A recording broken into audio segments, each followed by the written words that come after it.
Example, compute the limit as x approaches to 0 of sine x over x using numerical method of computing the limit. So what we do is we want to approach 0 from the left and also from the right.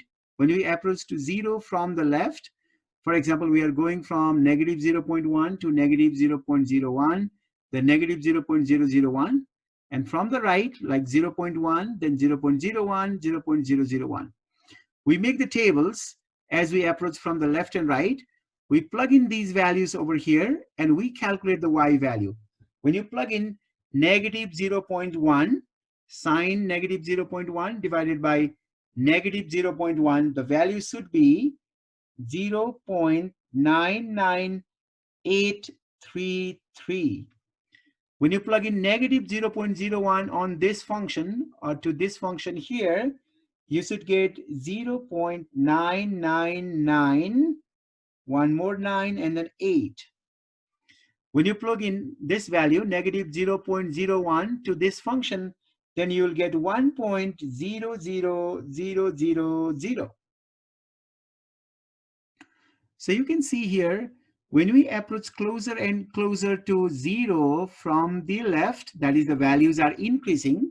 So here when x values increases and gets closer and closer to 0, the y values are also increasing.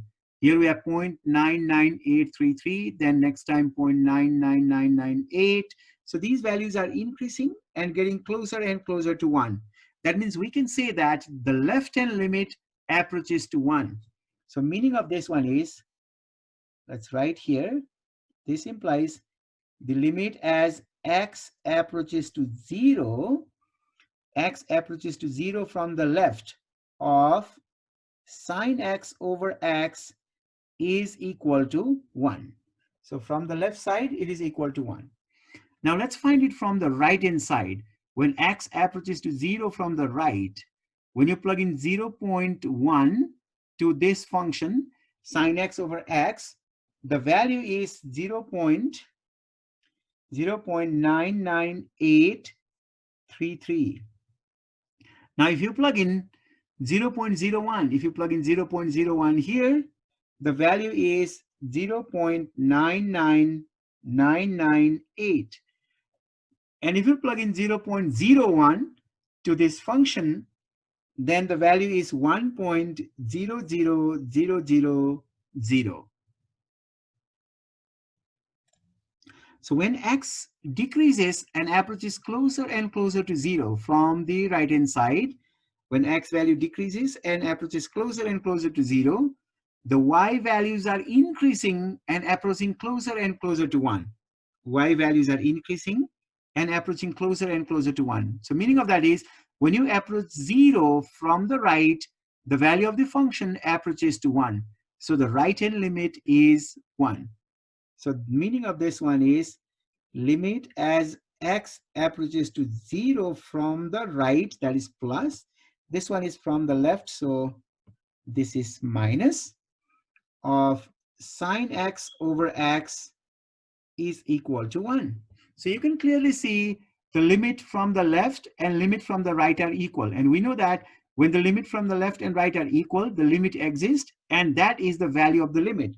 So hence we can write the limit as x approaches to 0. When I write x approaches to 0, that is from both sides, of sine x divided by x is equal to 1. So limit as x approaches to 0 of sine x over x is equal to 1. So this is a very important limit that you need to know. We'll use this as a formula in upcoming chapters. We'll be using this one as a formula in upcoming chapter. So highlight that in your note catcher. This is very important formula for next chapter. Limit as x approaches to 0 of sine x over x is equal to 1. Example, compute the limit as x approaches to 0 of cosine x minus 1 over x using numerical method. So here also we are approaching 0. We are calculating the limit when x approaches to 0. So we have to calculate the limit when x approaches to 0 from the left and also from the right. For the limit when x approaches to 0 from the left, I'm taking these values, negative 0.1, negative 0.01, negative 0.001. That is, the x values are increasing and getting closer and closer to 0. For that, I have a table here. Then for x approaches to 0 from the right, when x approaches to 0 from the right, the values are 0.1, 0.01, 0.001. So the values of x are decreasing from the right and approaching closer and closer to 0. For that, here is my table. Now what we are going to do is we are going to plug in these values into this function, which is cosine x minus 1 over x. And then we are going to compute the corresponding values of the function, or the y values. So in order to compute that, make sure that your calculator is in radian mode. Then in place of cosine x, where there is an x, you plug in these values. In place of x, plug in the values, and then try to find the y values. So if we plug in the first one, if we plug in x equal to negative 0.1 to this function, your y value will be 0.04996. Now try to plug in this value, negative 0.01, to the function here. You must get 0.00500 if I write up to 5 decimal places. If I plug in negative 0.001 to this function here, you should get 0.0005. So what we see here is when these x value increases and gets closer and closer to 0, when these x values are increasing and getting closer and closer to 0, the y value here is decreasing, 0.04996, then 0.005, then here 0.0005. If we continue like this, these values are decreasing, so the values will ultimately approach to 0. Meaning of that is the left-hand limit of this function is 0. So the meaning of that is the left-hand limit, that is limit as x approaches to 0 from the left of this function cosine x minus 1 over x is equal to 0. Now if you try here for the right hand limit, when x approaches to 0 from the right, if we go from this side, if you plug in 0.01 on this function, you should get negative 0.04996. Now plug in 0.01 onto this function and simplify, you should get negative 0.00500. And then if you plug in negative positive 0.001 to this function and simplify, your result will be negative 0.0005. So what we see here is when x approaches to 0 from the right, or when the values of x are decreasing and gets closer and closer to 0, like this, the values are decreasing and getting closer and closer to 0, the y values are also getting closer and closer to 0 here. Here we have negative 0.04, the negative 0.005, negative 0.0005. You can see the number of zeros after the decimal are increasing. Meaning of that is the values are getting closer and closer to 0. These values are getting closer and closer to 0. So we can say the right-hand limit, that is limit as x approaches to 0 from the right of this function, cosine x minus 1 over x, is also getting closer and closer to 0. So clearly you can see the left-hand limit is 0, the right-hand limit is 0. And we know that when the left-hand limit is 0 and right-hand limit is 0, the limit exists and the value of the limit is equal to 0. So we can write, hence, the limit as x approaches to 0 of cosine x minus 1 over x is equal to 0. So this is another very important formula that we'll be using in upcoming lessons. So make sure you highlight this formula also. Limit as x approaches to 0 of cosine x minus 1 over x is equal to 0. Example, compute the following limits using these two formulas. So these are the result obtained in previous two examples. The first one is we have to compute the limit as x approaches to 2 sine of x minus 2 over x squared minus 1. Now let's rewrite this. If we want to rewrite this, this will be, give me a second here. This will be limit as, okay, here, if you look at this carefully, here we have x approaches to 2. If I subtract 2 here and also here, if I subtract 2 on both sides, if I subtract 2 from x, it will be x minus 2, and then approaches to, if I subtract 2 here, 2 minus 2 will be 0. Then here we have sine of x minus 2, sine of x minus 2, divided by, if you look at the denominator, we have x squared minus 4. We can factor this x squared minus 4 using the difference of 2 squared, because 4 is 2 squared. So it will be like x squared minus 2 squared, which can be written as x minus 2 times x plus 2. We factor that, because x minus 2 times x plus 2 is x squared minus 4. Now what I'm going to do is, this is in the denominator, x plus 2 is in the denominator. Just to make it look a little beautiful, I'm going to write 1 in the numerator.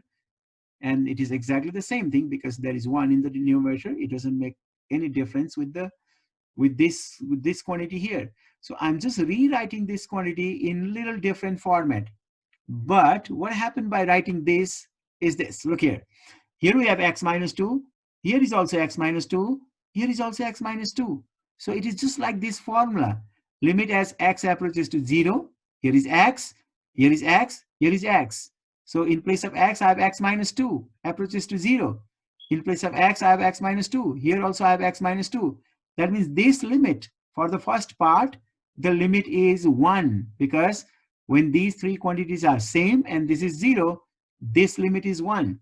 So what I am going to do is, I am going to, or I know that this limit is 1. So I know that this limit is 1. So that is equal to 1. But I still need to find the limit of this one. I have not calculated the limit of that. So I'm going to write limit as x approaches to 2 of 1 over x plus 2. Because for the first part, the limit is 1. We still have limit as x approaches to 2 of this quantity is still remaining.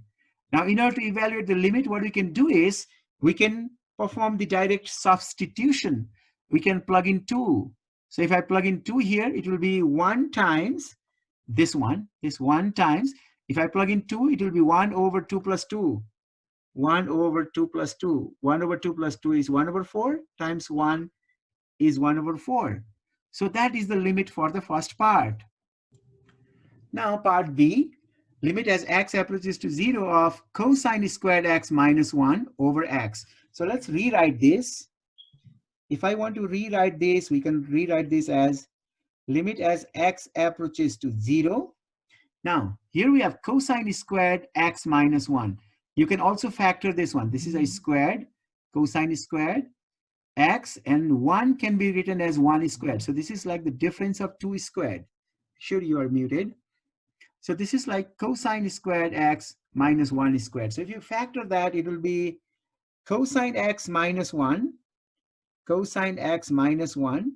times cosine x plus 1. If you factor cosine squared minus 1, it is cosine x minus 1 times cosine x plus 1. This is the difference of 2 squared. If you remember from college algebra, a squared minus b squared is equal to a minus b times a plus b. That's what I'm using. I'm using this factoring formula. Let me write that here.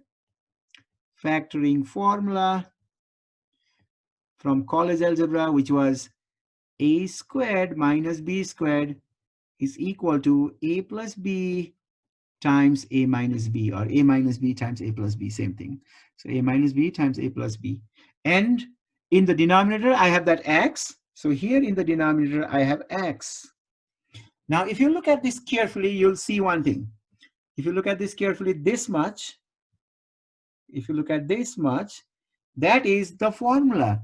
Limit as x approaches to 0 of cosine x minus 1 over x. Limit as x approaches to 0 of cosine x minus 1 over x is equal to 0. So value of this one is 0. So let's write that. So this is equal to 0 times, I still have that limit. Limit as x approaches to 0, this one is still remaining, of cosine x plus 1. Now we can find the remaining limit by direct substitution. So 0 times, now if I substitute 0 there, it will be cosine 0 plus 1, which is equal to 0 times cosine 0 is 1, 1 plus 1. So 0 times 1 plus 1 is 2, 0 times 2 equal to 0. So that is the limit for part B.